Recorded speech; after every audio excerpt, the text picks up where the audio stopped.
Mike Brown, the former FEMA director. Joining us here is the former FEMA director. History, I think, was very unkind to you, my friend. Very unkind. Mr. Brown, thanks for being with us. This is Michael Brown Unplugged. Welcome to this edition of Michael Brown Unplugged. I wanted to get started on today's podcast with a story about Joe Biden, because when he made his announcement last week, I for one, freely admit I didn't pay that much attention to it because, well, Joe Biden, and he's been claiming he was going to run and not run, couldn't make a decision, was going to not to. And then I finally took the time to listen to the video because it was kind of odd. You know, when you announce that you're going to run for president, the way it normally works, and of course I guess the way it normally works is out the window since the election of President Trump, but generally you make your big announcement and you make your announcement in front of, a huge throng that you have gathered somewhere, and then you jump on an airplane and you make this barnstorming trip around the country to make as many stops as possible because your advance team has put together all of these different stops because that gets you all sorts of earned media. And earned media is essentially that where the news organizations, the networks and the cable news shows and the newspapers, radio, everybody talks about your big announcement. But that's not what Joe Biden did. What Joe Biden did was Joe Biden made a video, threw it up on the internet, and then went to get pizza. And then went back to his mansion in Delaware. And that was pretty much it. And so I thought when that first happened, I thought, well, that's kind of strange. But then I decided to go back and I decided to listen to the video that he cut. Here's the video. Charlottesville, Virginia is home to the author of one of the great documents in human history. We know it by heart. We hold these truths to be self-evident, that all men are created equal, endowed by their Creator with certain inalienable rights. We've heard it so often, it's almost a cliche, but it's who we are. We haven't always lived up to these ideals. Jefferson himself didn't, but we have never before walked away from them. Charlottesville is also home to a defining moment for this nation in the last few years.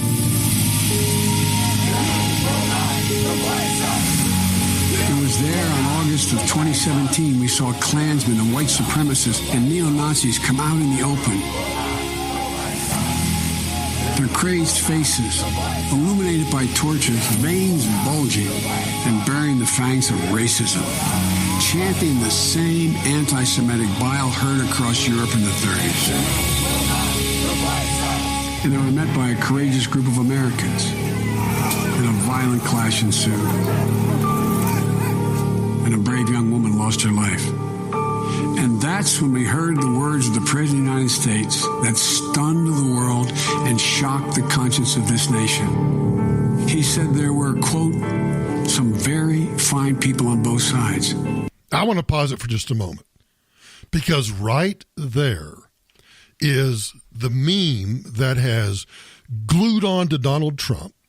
It is the narrative that the media has now fixed in American culture, that during Charlottesville, when you had this clash of a whole mix of people, there were white supremacists, there were Nazis, there were just regular people, there were Black Lives Matter, there were regular people on both sides. It was a mix of just Americans. Have you ever been caught up in a protest? I've been caught up in a protest a couple of times in my life. Once was in downtown Denver with Occupy Wall Street, and then one time a protest in Moscow. I'll tell you those stories sometime. But the point that really drives me nuts here is that the Vice President of the United States, and nobody's going to question him, the Vice President of the United States buys into the lie that Donald Trump said this, that on the side where the neo-Nazis and the white supremacists and those dirtbags were, is that the president said that there were very fine people in that group. Meaning, according to the narrative, that those white supremacist neo-Nazis, or hell's bells, just Nazis themselves, were indeed very fine people. Nothing could be further from the truth. But let's continue. Very fine people on both sides. With those words, the President of the United States assigned a moral equivalence between those spreading hate and those with the courage to stand against it. And in that moment, I knew the threat to this nation was unlike any I had ever seen in my lifetime. Now, keep that thought in mind, too, because Vice President Biden is saying that in that moment, he knew that America was somehow facing a crisis, facing some sort of existential threat like it had never faced before. And in that moment, I knew the threat to this nation was unlike any I had ever seen in my lifetime. You mean like the threat we faced in, the Civil War itself? That was an existential threat to the actual continuation of this republic. What about World War I? What about Pearl Harbor? What about 9/11? Have we even forgotten about 9/11? For him to say that in that moment he knew that he was looking at, or that this country was somehow facing the greatest threat this nation had ever faced. Are you freaking kidding me? But that's not really the main point that I want to make about Biden's statement. Biden's statement about the president having said that in that moment, when he said that there were very fine people, that somehow he was referring solely to those people that were the neo-Nazis and the white supremacists that were on one side of the protest. That's not at all what he said.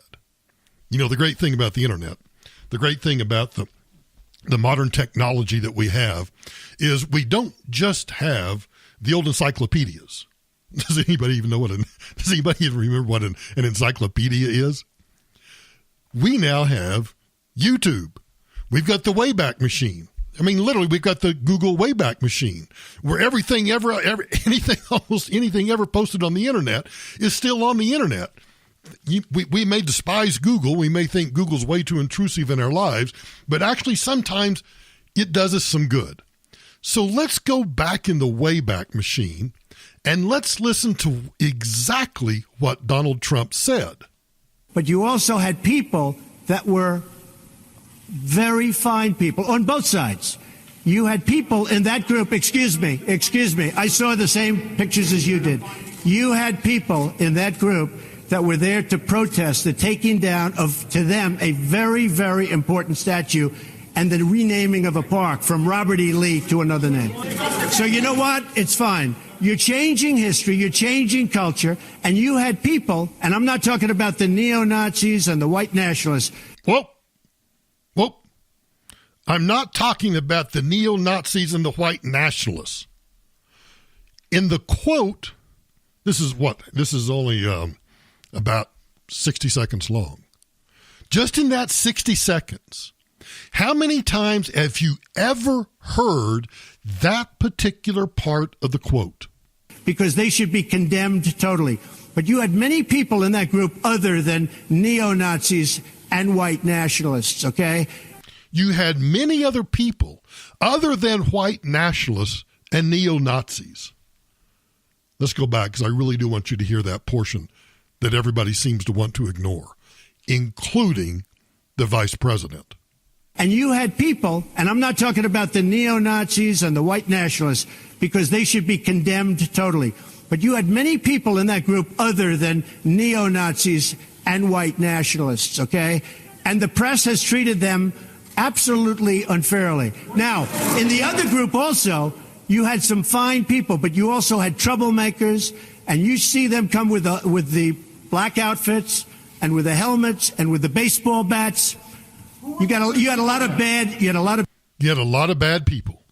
You had a lot of bad people. In fact, if you want to take the inverse of what the president said two things. On both sides of that protest back in August of 2017, on both sides you had good people and you had bad people. So let's just divide them into two groups. Let's divide the two groups into the Black Lives Matter over here on the left side and the white supremacist neo-Nazis over here on the right side. And the president is saying that within those two groups, you had troublemakers on both groups, and he condemned the neo-Nazis and the white nationalists and the white supremacists over here on the other side. And then he said, but within both of those groups, you probably had some people, not the neo-Nazis, not the Black Lives Matter people, but you just had some people that wanted to stand up and they wanted to be a part of the protest. They wanted to be a part of the protest that wanted to stand up to preserve American history and American culture. And then you had people, those on the other side, that wanted to take down the Confederate statues, who were probably actually really good people. Let's do it again. Let's listen to the entire quote again, and I'll keep my mouth shut. But you also had people that were very fine people on both sides. You had people in that group, excuse me, I saw the same pictures as you did. You had people in that group that were there to protest the taking down of, to them, a very, very important statue and the renaming of a park from Robert E. Lee to another name. So you know what? It's fine. You're changing history, you're changing culture, and you had people, and I'm not talking about the neo-Nazis and the white nationalists, because they should be condemned totally. But you had many people in that group other than neo-Nazis and white nationalists, okay? And the press has treated them absolutely unfairly. Now, in the other group also, you had some fine people, but you also had troublemakers, and you see them come with the black outfits and with the helmets and with the baseball bats. You had a lot of bad people. You had bad people on both sides. You had good people on both sides. And he condemned them. So here's the vice president making his announcement. He's going to run for president in 2020. And he says that the president, when he said that you had some very fine people, takes it out of context.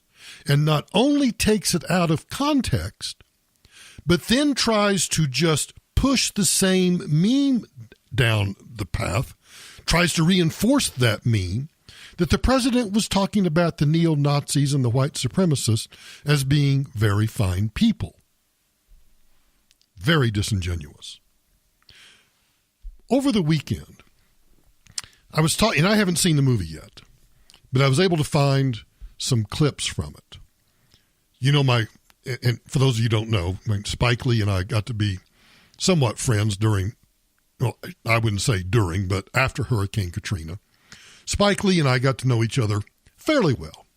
We had a great conversation one time in New Orleans over breakfast, and in one of his movies, and I honestly don't remember which one it was, in which he was doing an interview with me. He really came around to talking about how my hands had been tied and I was unable to do the job that really needed to be done. And I always appreciated Spike for his honesty.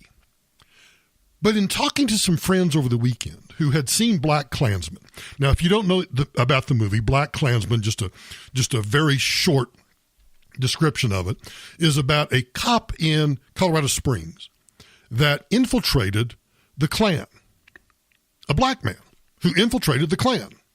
And it's about his story of infiltrating the KKK. I've not seen the movie yet. I'm going to watch it sometime because I understand it actually is a very good story. But you know how many times when the credits start to run and the first thing you do is you pick up your empty popcorn and your empty Diet Coke and you head for the exits? Well, apparently in Black Klansman, that's a mistake because you need to stick around, because as much as I may have respect for Spike Lee because of his defense of me, nonetheless, I feel compelled that when Spike does something that I think is disingenuous, I need to point it out. At the end of Black Klansman, it apparently cuts to video, and it cuts to video of the protests and the riots and the trouble that occurred in Charlottesville back in August of 2017. And it interweaves the president's statement about very fine people, and it is edited such that not only it goes from the moment that the president says that there were some very fine people with no context whatsoever, which you now understand the context, you now know the whole quote. It cuts from that to the former Grand Wizard, or whatever he was, of the KKK, David Duke, and goes on to talk about, or has a video of David Duke saying that what the president said is exactly right. Listen to this. You had a group on one side that was bad, and you had a group on the other side that was also very violent. Nazis go home! Not all of those people were neo-Nazis, believe me. Not all of those people were white supremacists. You also had people that were very fine people. Because I believe that today in Charlottesville, this is a first step toward making a realization of something that Trump alluded to earlier in the campaign, which is this is the first step toward taking America back. That last voice you heard was David Duke. That is selective editing. That is selective splicing to make it somehow, to accomplish two things. The people who have just watched Black Klansman to think that the President of the United States said that the neo-Nazis and the white supremacists were very fine people, and that David Duke then says that, yes, and I agree with the President, and what the President is saying is the first step in taking this country back. The White House Correspondents' Dinner, which I attended a couple of times, was this past weekend. The President didn't go, the press secretary didn't go, and best I understand, there wasn't a comedian. And they talked about how the president is a threat to the free press. You know what the biggest threat to a free press? Do you know what the biggest threat? I shouldn't. No, I'm not going to say that. I was going to say the biggest threat to the republic is a press that is disingenuous. But I don't think that is the greatest threat. I think we have much greater existential threats than a press. But I do think that the fourth estate, the press, is a danger to this country, because rather than acting as those who speak truth to power, they've now come and they've created a whole industry of nothing but presenting memes and narrative. I watched, you know that I tend to watch CBS's Sunday morning news magazine on Sunday mornings before we go to church or do anything else. And I watched it this Sunday, and I forget I've already forgotten what the story was. But the storyline was something about news media. It may have even been about the White House Correspondents' Dinner, I'm not sure. But they went back and they had video clips, very short clips of Harry Reasoner and Walter Cronkite and John Chancellor, all of these old newsmen, that they were liberals. There's no question in my mind that they were liberals. But there were only 3 networks. There were only 3 sources of news, at least television news. And then you had to get the rest of your news from newspapers. And a lot of towns, like Denver was, maybe your town was too. We were a 2-newspaper town.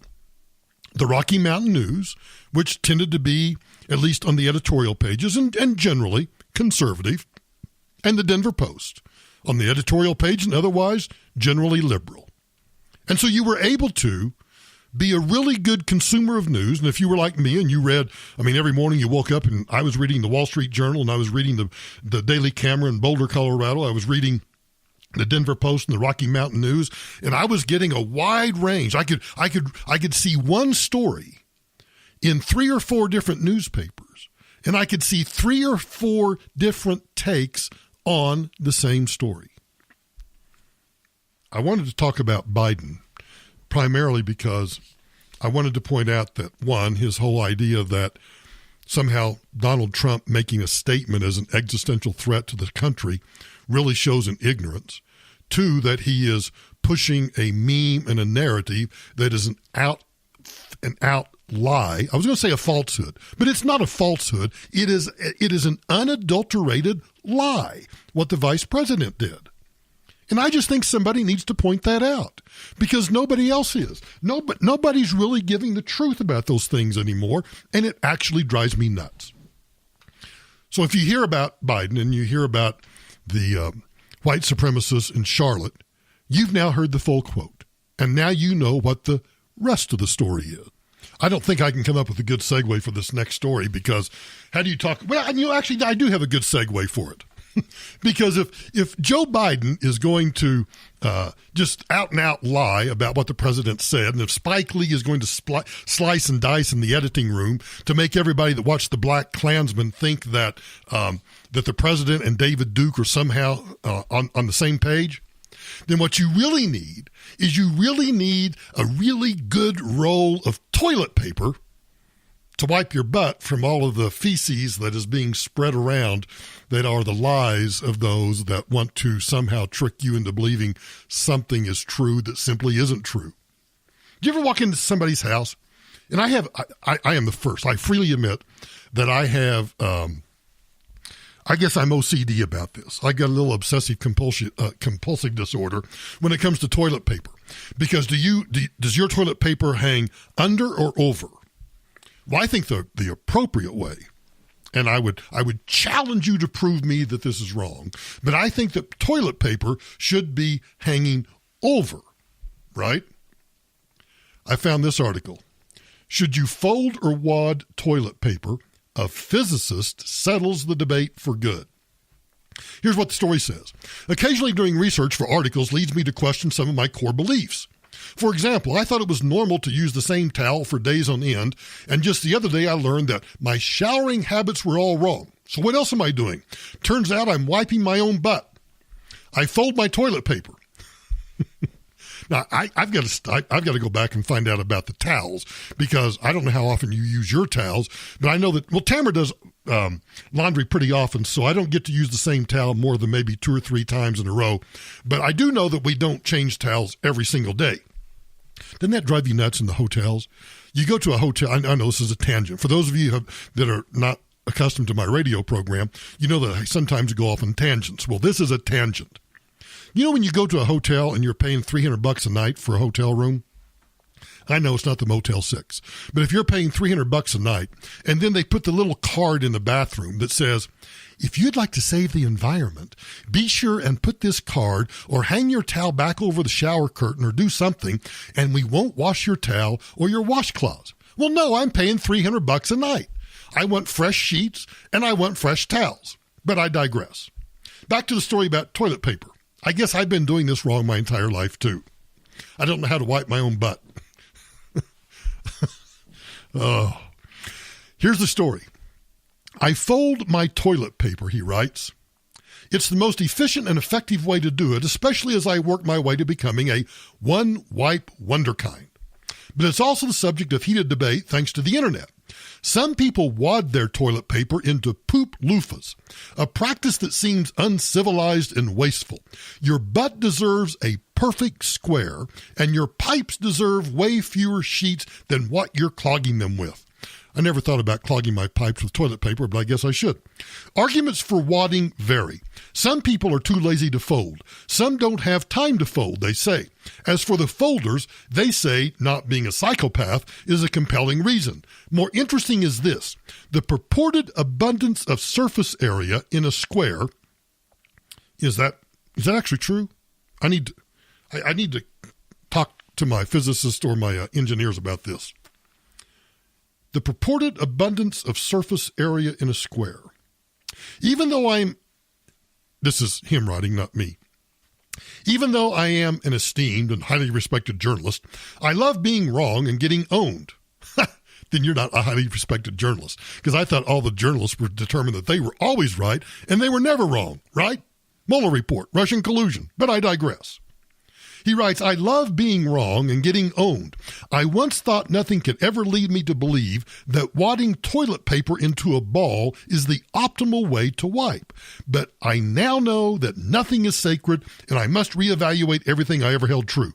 So I reached out to a math and physics professionals to scientifically prove which method is superior, wadding toilet paper or folding it. Now, I confess, I'm a folder. I'm not a wadder. Dr. Sam Navarro, a theoretical and computational nuclear physicist who once blew up his stove for an experiment, says the truth is actually much more complicated than what might appear on the surface. There are whole mathematical subfields that deal with folding and functional origami. Still, like any good scientist, this did not deter him from getting to the bottom of the issue. A little play on words there. In order to find the optimal solution, he begins, we first have to weigh the different goals that we're trying to meet, reducing cost and reducing time. I don't know. Men, ladies, forgive me for just a moment. Do men really want to reduce their time in the bathroom? I thought men wanted to extend their time in the bathroom. That's why we take our newspapers and our iPads and our phones and everything else in there. It's kind of sad you can't take a newspaper into the bathroom anymore. You got to take your iPad. He writes, this means that we're trying to minimize the total paper usage while maximizing the wipe efficiency. And then in this article, it has a whole series of computations. And what it basically boils down to is that the equation seems simple enough.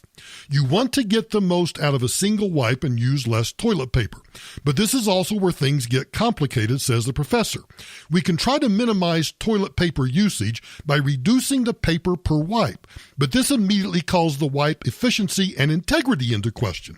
Wipe integrity, he explains, deals with the sheer strength of the TP and the probability that the wipe stays intact, which increases with a wipe's effective thickness.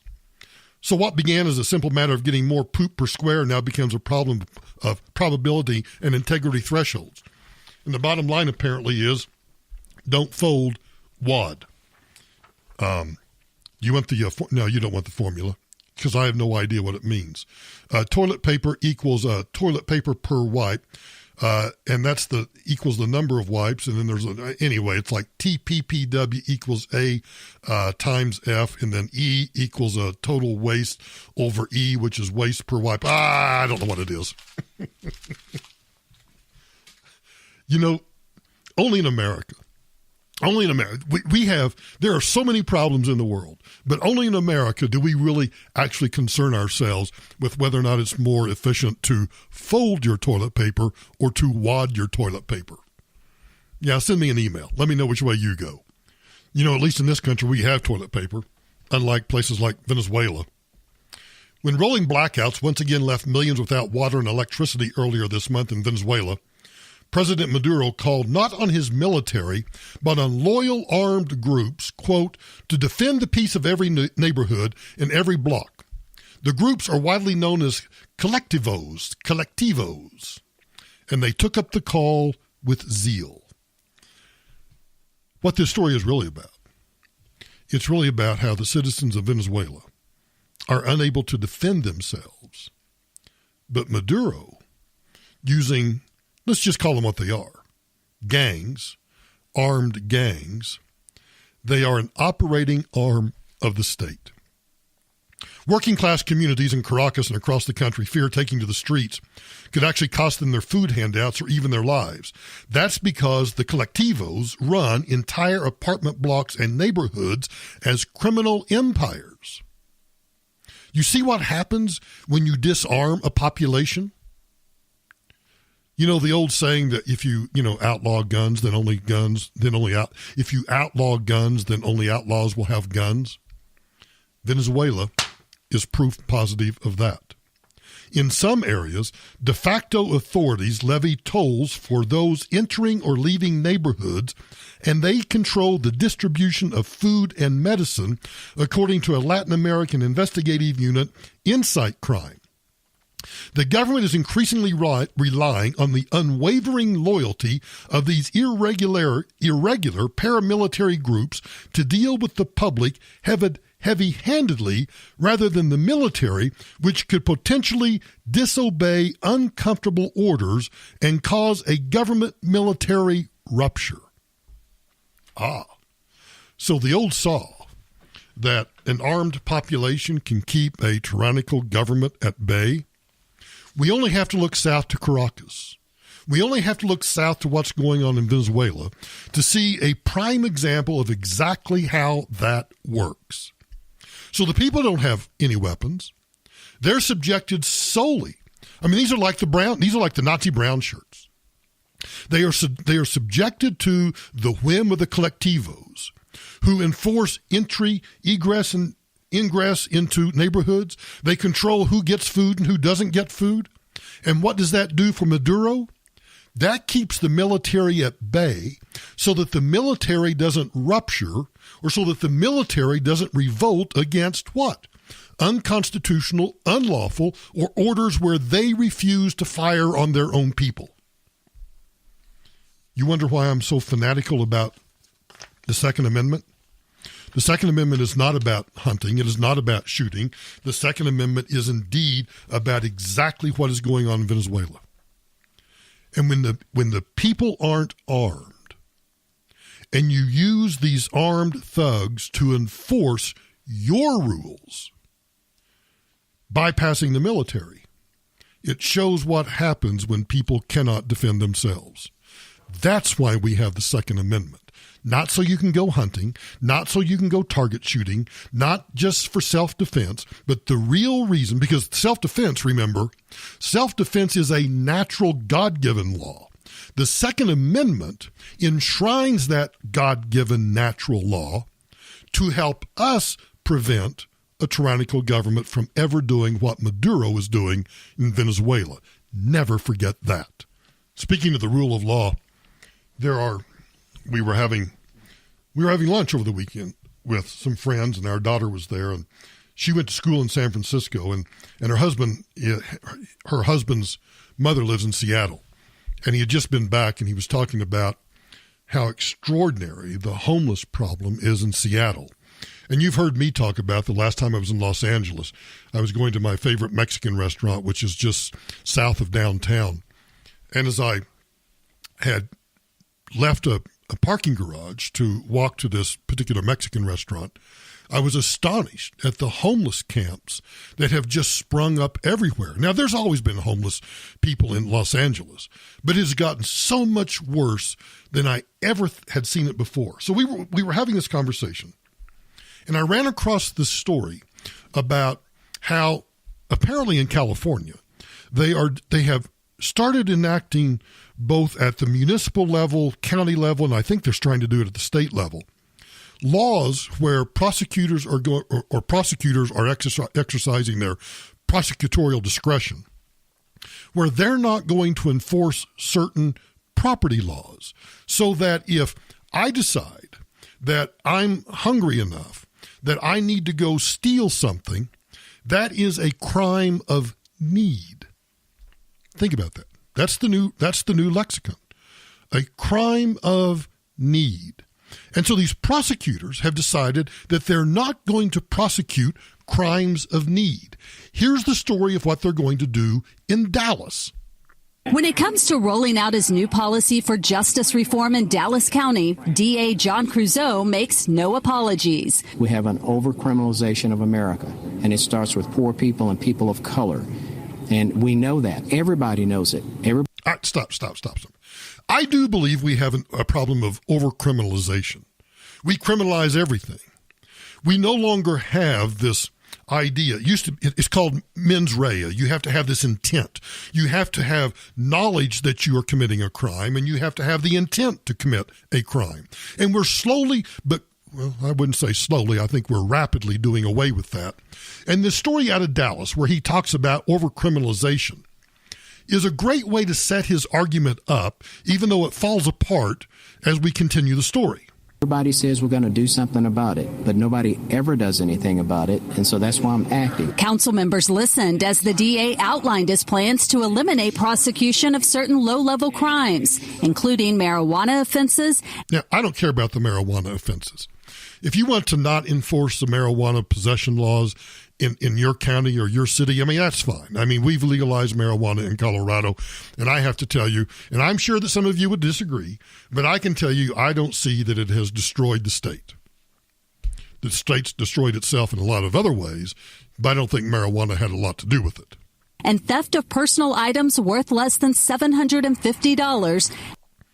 And theft of items worth less? You're not going to prosecute. So if somebody walks in. Now, I'm looking around here in the studio, and I've got several items here that are worth less than $750, but they're mine. I paid for them. And I truly don't, not to sound callous, but I really don't care if you think that you have a right to steal my items that are worth less than $750 because you're hungry. That's why we have food banks. That's why we have soup kitchens. That's why we have food stamps. That's why we have any number of things. But you notice what they're saying, that if you steal something that's worth $750 or less, and you can show that you did it because you needed it, unless the theft was for financial gain. My concern is it's going to have the hardest impact on these low-income, high-crime areas. Councilmember Sandy Grayson expressed concern over the DA's policy to not prosecute thefts for crimes of need. Because I think we're not really considering the business owner in this. What if 6 people come in one day and take diapers? 6 different people. How does he recover that loss? Wait, hold on. She makes a great point. So 6 people come in and steal $100 worth of diapers, $200 worth of diapers. Now, the threshold apparently is $750.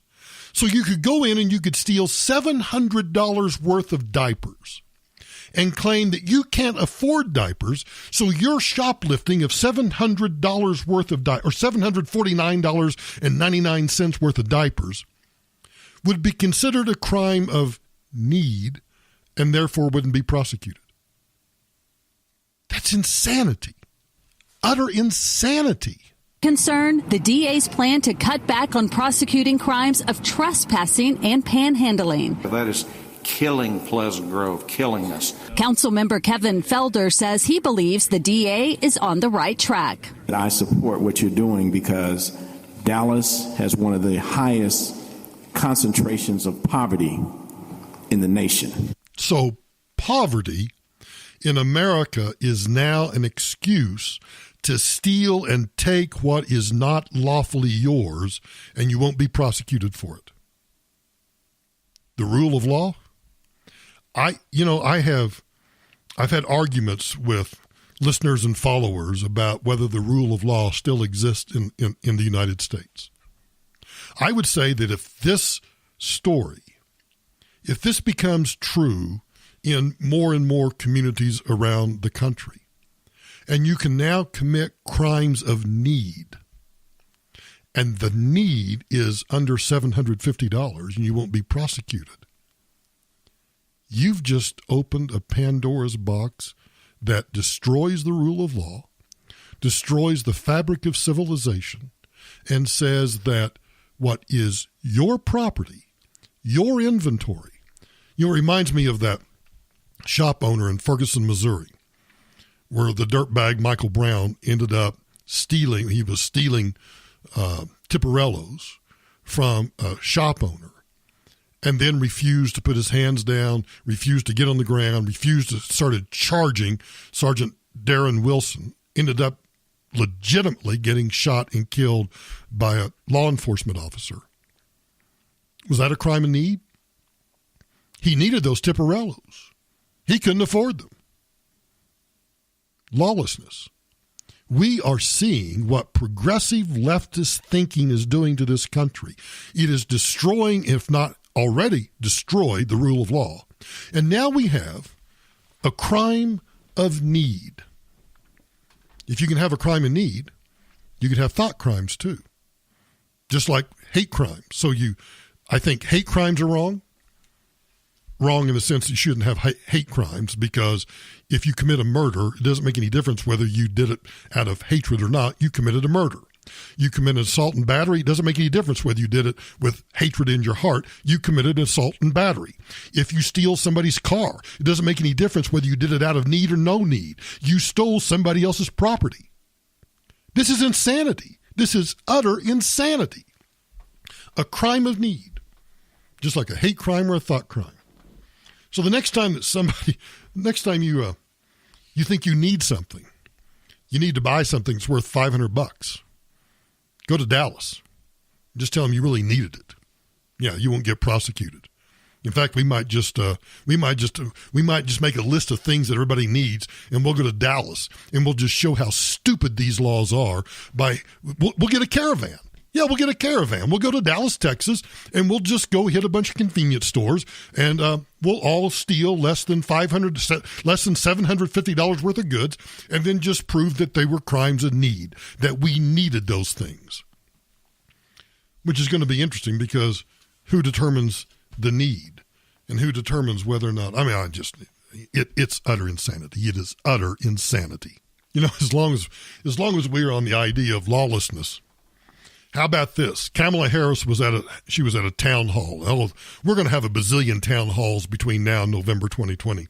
So you might as well get used to them. Kamala Harris is having a conversation, and she's talking about labor and labor unions. And you know, I've told you before that while I'm not necessarily a staunch supporter of labor unions, I get that people have the right to organize if they want to.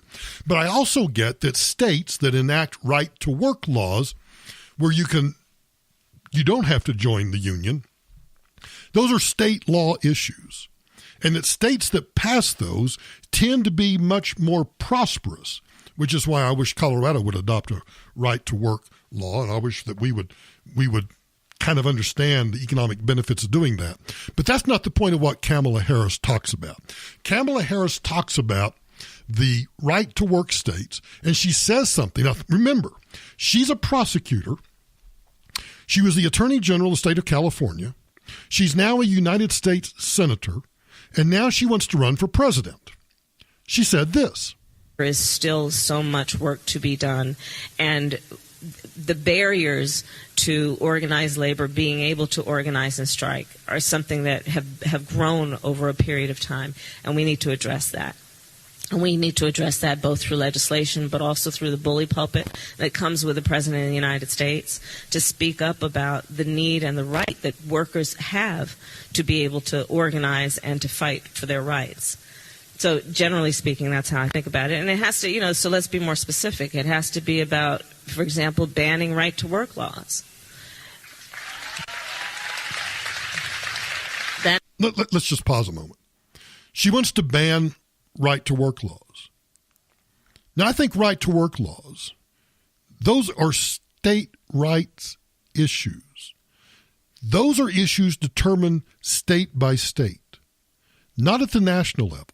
But set that aside for a moment. That needs to happen. It needs to be about fighting to increase penalties on corporations that stand in the way of organized labor being able to do the work that is about, again, advocating for working people. There are very specific things to be done.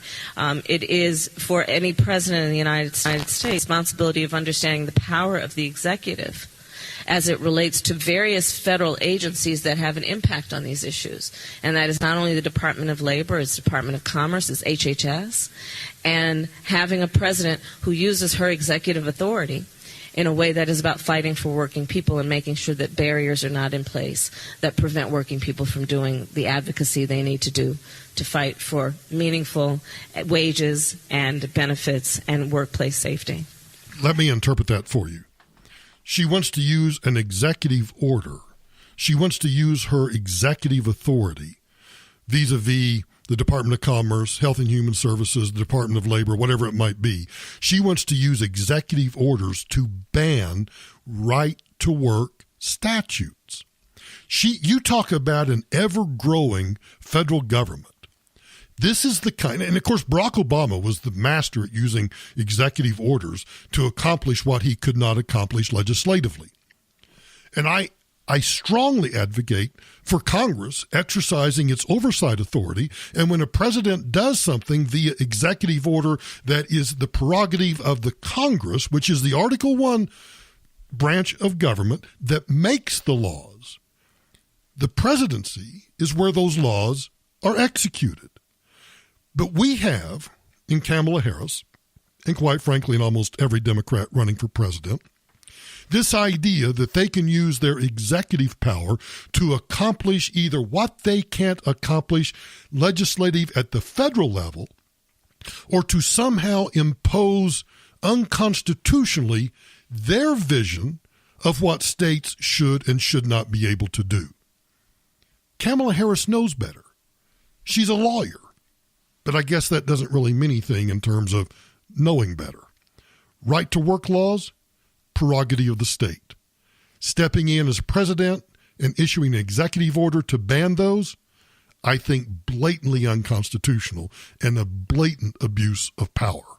I don't know why I always used to make fun of millennials that were still living in their parents' basements. A New York man has been accused of running a prostitution ring involving as many as 22 women over the course of 4 years from the basement of his apparently unassuming parents' home. Suffolk County District Attorney Tim Sinney says, now this guy's 47 years old. So I'd like to know, one, if he was actually living in the basement or just running the prostitution ring out of the basement. Either way, does it say here how old his parents were? Because are they just completely out of it? Suffolk County District Attorney Tim Sinney says 47-year-old Raymond Rodeo III started the operation back in 2014. Let's see, this is 2019. 5 years. The suspect is accused of plying women with heroin and crack cocaine, holding them in the basement against their will, and then pimping them out to clients. Now, Sinney told reporters in the understatement of the year, this is a dangerous and depraved individual. No kidding. No feces, Sherlock. Really? He kept women locked up in the basement of his parents' house. He used the basement of his parents' home as a dungeon. He preyed on women using their vulnerabilities and their drug dependencies to maintain his control over them. That's all I got to say about this story. I just, if you have a kid living down in your basement, I'm sorry, I shouldn't laugh about this, but if you have a kid living down in your basement, you might want to go downstairs and just see exactly what's going on down there. Just maybe a suggestion. During the Sunday shows, Matthew Dowd, who worked at the Bush White House when I was there, was on the Sunday talk shows on ABC this week with George Stephanopoulos. And he had this to say, in essence, that Donald Trump is the cause of crime. With Jim Clyburn up at the top of the show, a real pattern here. We're seeing it again and again and again spread over the internet. Even earlier in the week in Sunnyvale, California, a man drives a car into a crowd he thinks is going to be filled with Muslims. This seems to be contagious. Well, there's all kinds of data that shows over the last few years that there's been this huge rise of radical white extremism in America. Now, I don't know what that study is. I'm going to try to find that study because, one, I just don't believe it. And if it's true, I want to see the data. And it's actually a much bigger problem within America than radical Islam, but we spend vastly amounts more resources and dollars and manpower and police work related to radical Islam than we do to what's going on in America. So first, we have to address that problem, and this is reflective of that. Second, we have to have a real conversation. This was another example where guns are involved in America, and all of these shootings where there's access to guns and what we can do. As a gun owner, I own 5 guns. Wait a minute. As a gun owner, you just told people how many guns you own? I've never told anybody. In fact, I'm not sure Tamara or anybody in my family knows exactly how many guns I own. A smart, responsible gun owner doesn't go out and blabber around about how many guns he owns. 1, it's unseemly, and 2, it's dangerous. You just told every criminal that wants to look up where you live how many guns you have. You dummy. Myself, most gun owners believe we have to do something about guns. And 3. Wait a minute. I'd like to see that study too. most gun owners believe we need to do something about guns. Wow, could you make that any broader of a statement? Most gun owners believe we should do something about guns. You know, I think he's right. I think most gun owners believe that the cost of guns should come down. So I guess maybe what he said is true. Most gun owners believe we should do something about guns. We should reduce the cost.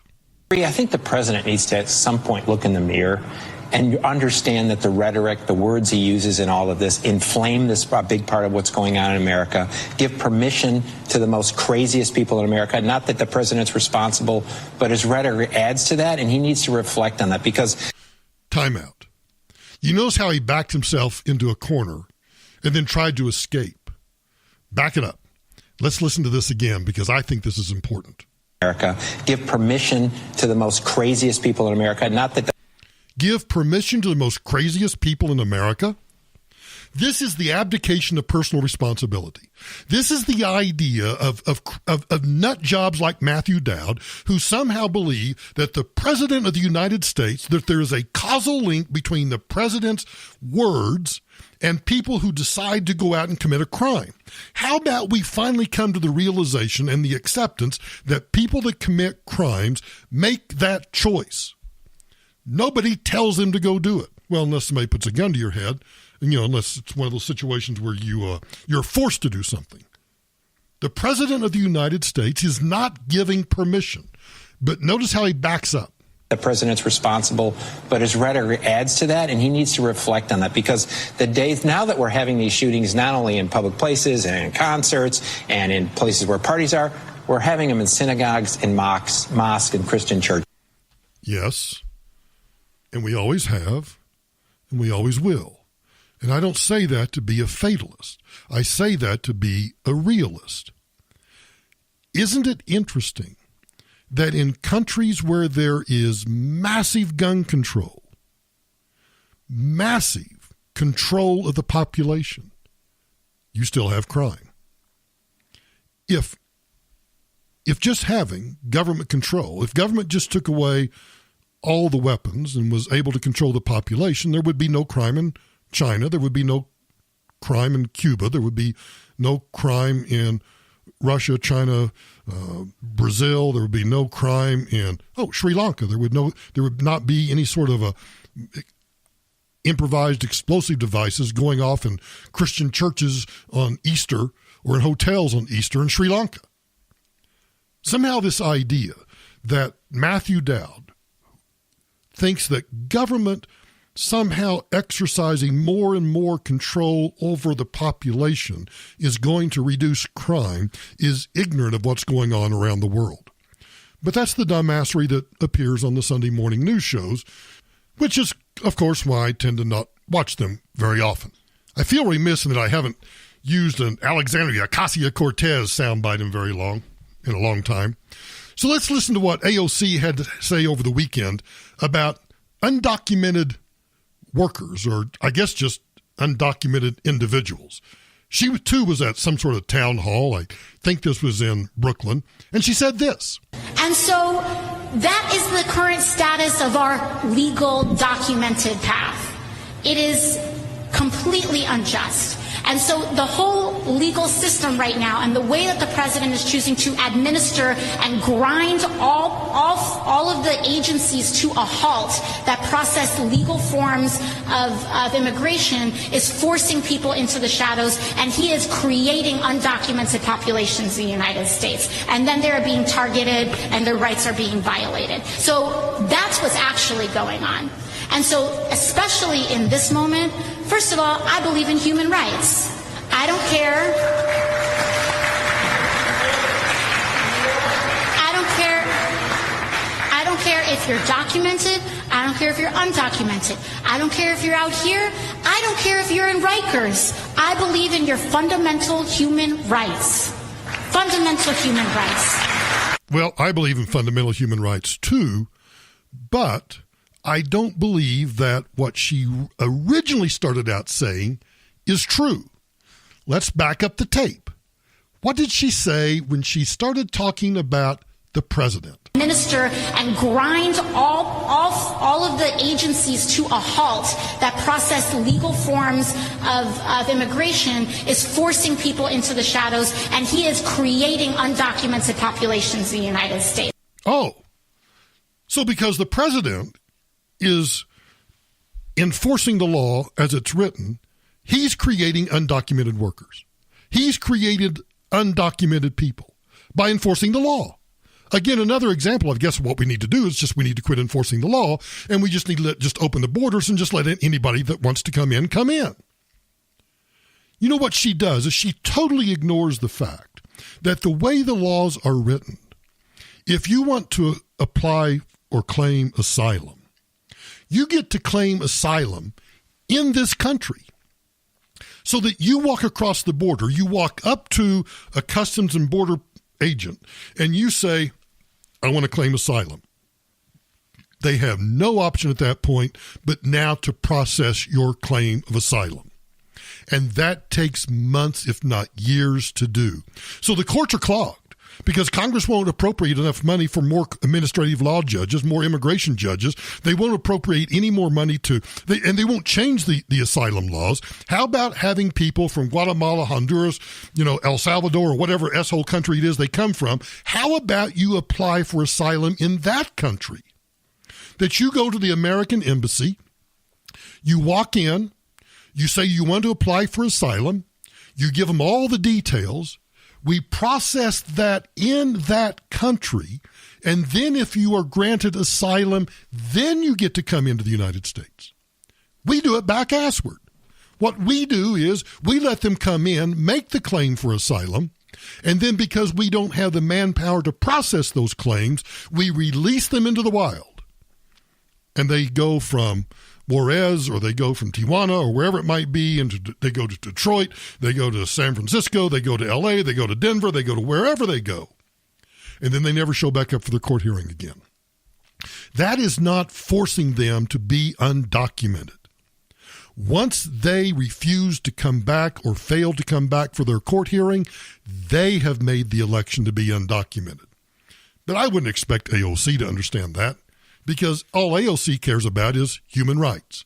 I think we all care about human rights. But you talk about conflating an argument and going from here's how our system works to somehow that's a violation of human rights shows just how Orwellian the language and the rational thinking has become in this country.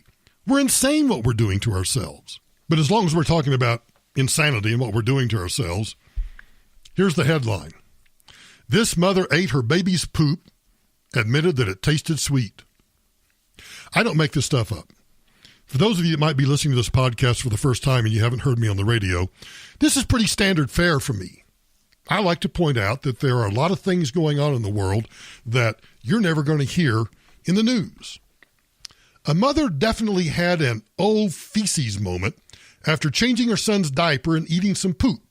Yep, according to the user Designer Turtle on Reddit, the mom shared how she accidentally ate her baby's poop while multitasking, which just goes to prove my point that no one really can multitask. We just think we can, but our brain really only processes like one thing at a time.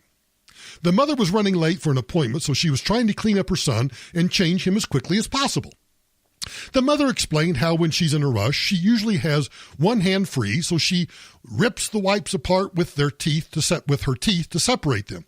She then noticed that in one hand, she had the wipe that was drenched in poop, and in the other, she had two perfectly clean hands.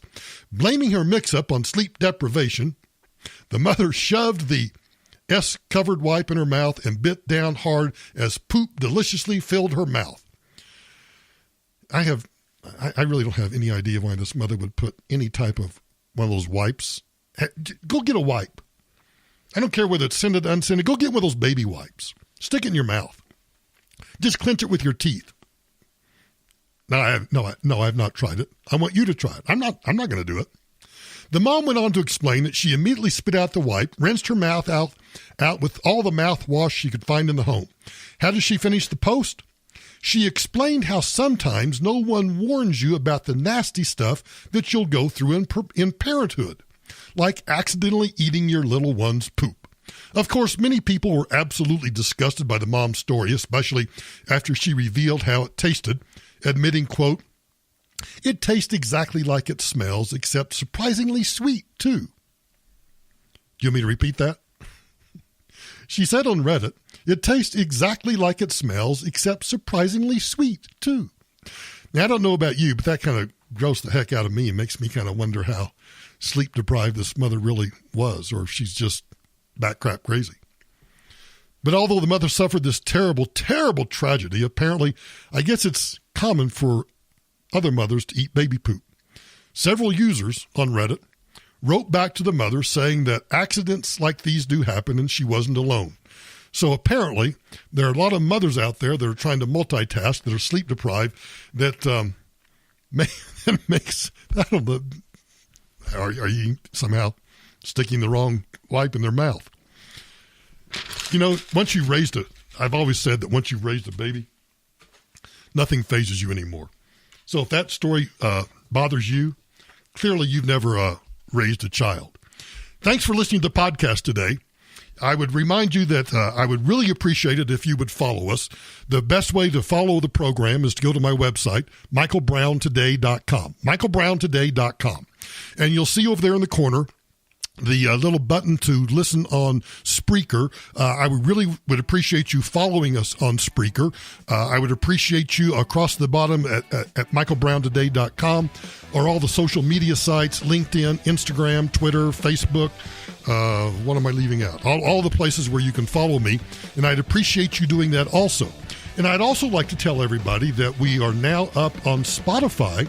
So if you'd like to subscribe to us on Spotify, or if you use Spotify on your smartphone, you can follow us on Spotify too. And I hope to have more news this week about other places that you can follow us, but we've got to go through the whole process of getting approved and doing all of that. So thanks for listening to today's podcast, and we will be back tomorrow.